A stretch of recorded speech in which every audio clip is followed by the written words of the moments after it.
The call came while my cranberry sauce was cooling on the windowsill. My phone buzzed and I saw Jenna's name. Jenna is my daughter-in-law. Hi, Evelyn, she said. We're keeping Christmas dinner small this year. Just us and the kids. Things have been tense. We want a quiet night. We'll drop your gift next week. She sounded calm and polite, but her words were a closed door. I put the phone down. Snow fell. Outside. My small Ohio kitchen smelled like cinnamon and tea. I stood still and let the moment pass through me. I am 72. I have lived through worse, but this still hurt. I walked to my old desk. The drawer sticks unless you pull it a certain way. Inside was a folder, labeled Matthew House. Matthew is my son. I opened it. I saw copies of 5 years of payments. Mortgage, insurance, taxes, heating bills, little notes in my handwriting. April, daycare balance. July, tires. October, Ellie's coat. I touched the papers and felt the weight of those 5 years. Quiet help. No speeches. No debts. Just love. I took a clean sheet of paper and wrote, Matthew, as of today, I will no longer pay your house or bills. I did it out of love and to keep your children safe. That time is over. You are capable. I believe you can stand on your own. Love. Mom. I put the letter in a red envelope and set it by the door. I made tea. I watched snow hang heavy on the pine trees. I told myself this is the right time. I was born in 1953 in a small town that the world forgot when the new highway opened. My mother worked nights at a diner. My father left when I was 9. He said he'd send a postcard from California. He never did. We were poor, but my mother stood tall. We will not be small, she told me in the kitchen one night. She meant that hard times would not make us mean or weak. I married young. His name was Jack Carter. He was a lineman. He climbed poles in storms too. Bring the lights back. He laughed from deep in his chest. He made me feel safe and seen. We had 2 children, Matthew and Lila. Money was tight, but our home was warm. Our furniture was old, but our hearts were full. Then came the ice storm. Trees snapped like glass. Power lines fell. Jack left before dawn too. Help. At noon, 2 men came to my door with hats in their hands. Jack had fallen. He didn't die that day, but his back broke. His right leg never worked the same. Pain moved into our house and would not leave. The doctor gave him pills. The pills took more and more of him, until he felt far away even when he was right next to me. Years passed. Matthew married Jenna. She was quick and tidy. She smiled easily. At first we all fit together well. They bought a small house that needed love, a porch that needed paint, a roof to watch during storms. It was the kind of place you start a life. Then their daughter, Ellie, came early. She was small and strong. She came home with doctor visits and bills. They were scared. I was too. So I made a promise, not a big speech.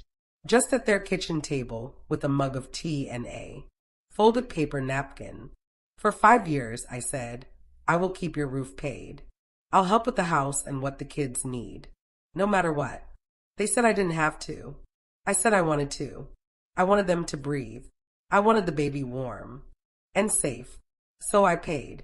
Every month. Quietly. No reminders. No strings. I worked 2 jobs. I helped the kids with homework. I paid the bills. I kept us going. When Jack died later, it was like a long winter finally ending. We buried him on a clear day.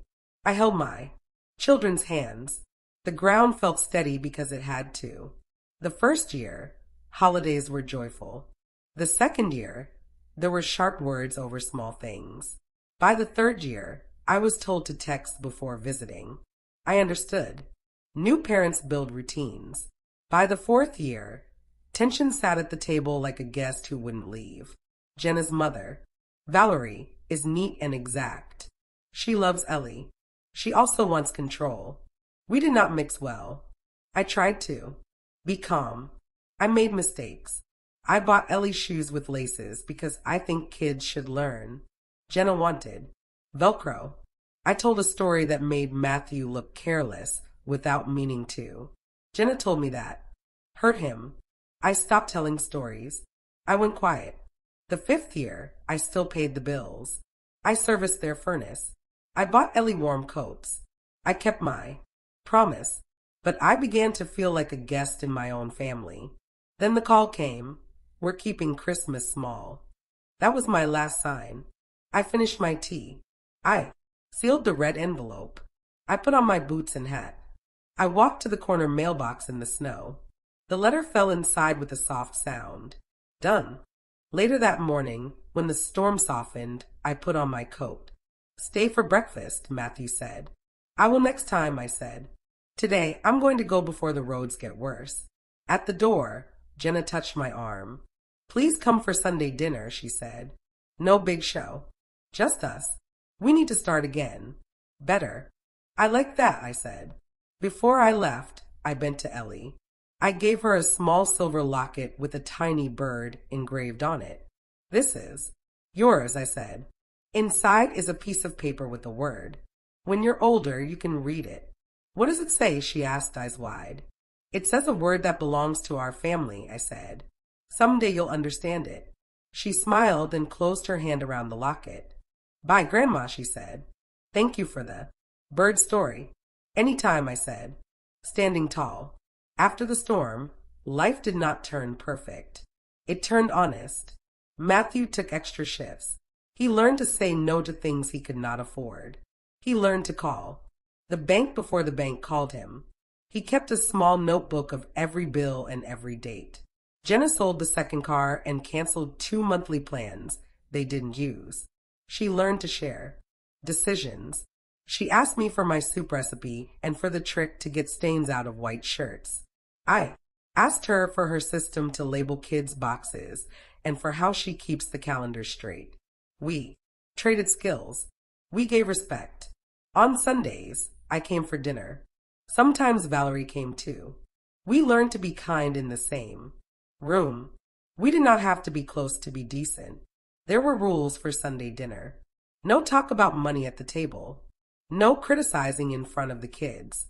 Everyone brings something, even if it's just bread or a story. These simple rules made space for peace. One Sunday, Matthew handed me a white envelope. Inside was a receipt from the bank. We made the mortgage on time, he said, his voice proud and a little shaky. On our own. I looked at him and saw my boy and a man at the same time. I knew you could, I said. I always knew. I did not start paying again. I did not need to. My gift had done its job. It had carried them over. Rough water. Now they had built their own bridge. The letter. Spring came. The snow melted into thin streams at the curb. Birds returned to the feeders. I cleaned my house and found the folder labeled Matthew, House. I held it for a long time. Then I wrote one more letter. Dear Matthew and Jenna, I am proud of you. You have learned to stand. I will not pay your bills anymore. That chapter is over.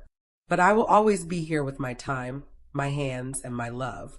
If you need soup, I will make it. If you need a ride, I will drive. If you need a hug, I will be there. Love, Mom. I put the letter in a plain envelope and brought it to Sunday dinner. I read it out loud at the table. No one cried big. We just breathed easy. Ellie touched her locket. Grandma, she said, can I read the word now? Go ahead, I said. She opened the locket and pulled out the tiny paper. She unfolded it slow. The word was written in blue ink. Dignity, she read carefully. What does it mean? It means knowing you have worth, I said, and treating others like they have worth too. It means standing tall without making anyone else small. She looked at me with serious eyes, then nodded like she was putting the word in a safe place. Inside her head, the best ending. The next Christmas, the invitation came early. It was simple and kind. Please come for Christmas dinner. Bring your cranberry sauce. We'll have a chair by the window. Love, M.J.E. I went early to help set the table. Matthew folded napkins. Jenna set out plates. Ellie placed little paper birds by each seat, one for every person. Valerie came with a pie. She handed me a small tin of cookies. Family recipe, she said. There. Better than they look. I'm sure they are, I said. We both smiled. It was enough. We ate. We told simple stories. When the talk grew tense, someone would pass bread or ask Ellie to show a drawing, and the moment would soften. After dinner, we took a photo by the tree. Matthew stood behind me with his hands on my shoulders. Jenna stood beside me. Ellie sat on the floor by our feet with the locket shining at her throat. Wait, Ellie said. She ran to the coffee table and picked up a little card she had made. She handed it to me. On the front was a red bird. Inside it said, "Thank you for helping us fly." I felt my eyes fill. I hugged her. You did the flying, I said. I just kept the window open. We washed dishes, shoulder to shoulder. The house felt warm and steady. It felt like a place where people could be human and still be loved. That night, back home, I turned off my lights and stood by the window. Snow fell again, soft and slow. My heart was quiet. The phone did not ring that day, or the next. I cleaned the kitchen. I brushed pine needles out of the rug. I worried about them, because love does not stop just because you set a boundary. But I also felt calm. I had kept my promise, and I had kept my dignity. Days turned into a week. I went to church and lit a candle for Jack. I talked to my neighbor, Mrs. Avery, about her son starting over at 48. She squeezed my hand. We bend or we break, she said. I thought I have been enough. Now I will stand. The knock. 2 weeks after my letter, there was a knock at my door. It was Matthew. He looked tired and older. Can I come in? He asked. Always, I said. He sat at my table. He held his hat in both hands. I got your letter, he said. I was angry at first. Then I looked at our bills. You were paying more than I realized. I should have known. I should have said thank you every single month. You were busy being a dad, I said. I chose to help. He looked at me. Jenna was hurt about Christmas. She felt judged. Then she made a choice. That hurt you. We both did wrong. I nodded. I made mistakes too. I bought things without asking. I told stories at the wrong time. I should have asked more and assumed less. He cleared his throat. The bank called. The payment is late. I'm not asking for money. I'm telling you the truth. That last line told me my son had grown. I made tea. We sat and looked at our cups. What are you going to do? I asked. I'll take extra shifts, he said. We'll sell the second car. We'll make a budget. I'll call the bank. And be honest. I felt a small proud light in my chest. Good, I said. If you want help making a plan, I'm here. Not money. A plan. He smiled, small but real. I'd like that. Before he left, I gave him a folded paper. It was a simple budget sheet I used years ago. In the corner I had written, "We will not be small." He read it and nodded. I remember you saying that, he said. Grandma's words. My mother's, I said. Now yours, if you want them. The storm. A week later, a snowstorm came. The sky turned white. The roads were ice. Power flickered on. Our street then held. I made soup and read my old cookbook, the one with stains from many winters. Near midnight, my phone rang. It was Matthew.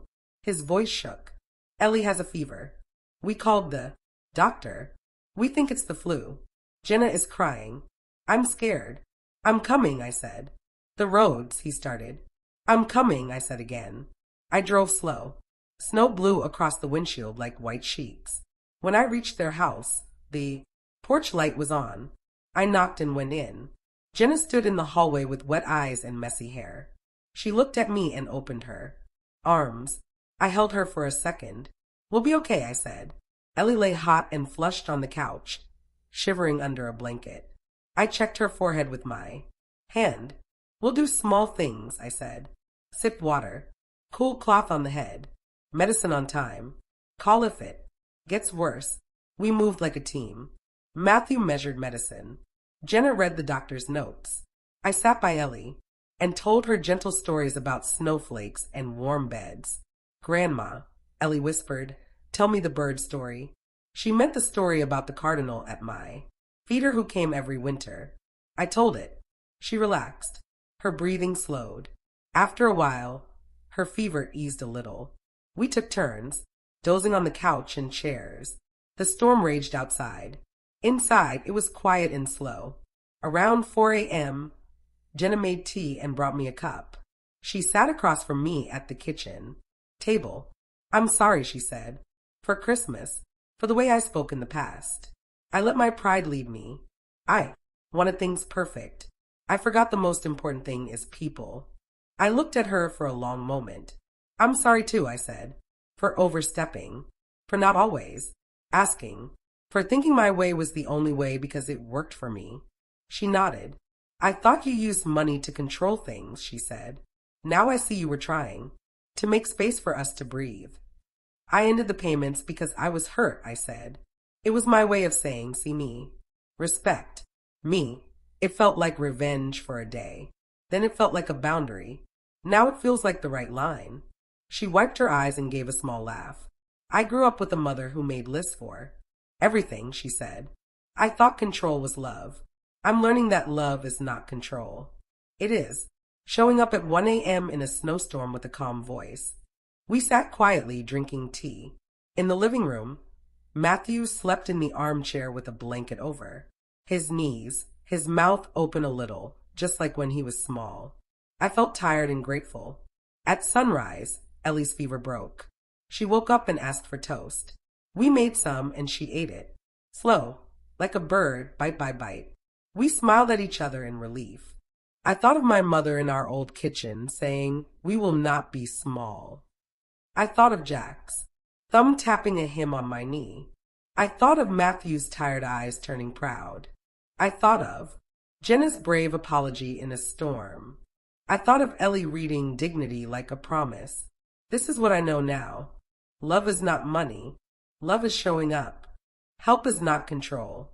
It is a bridge, not a leash. Boundaries are not walls. They are doors that open and close with respect. Forgiveness is not forgetting. It is choosing to move forward with care. I was banned from Christmas dinner once. I ended 5 years of payments.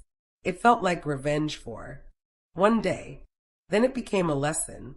Then it became a new beginning. The best ending is not loud. It is a table where everyone has a seat. It is a child reading a good word out loud. It is a home where no one has to be small. I turned from the window, made myself a cup of tea, and sat down at my quiet kitchen table. The house creaked like an old friend. I smiled and whispered to the room, to the past, to the people I love. We stood tall.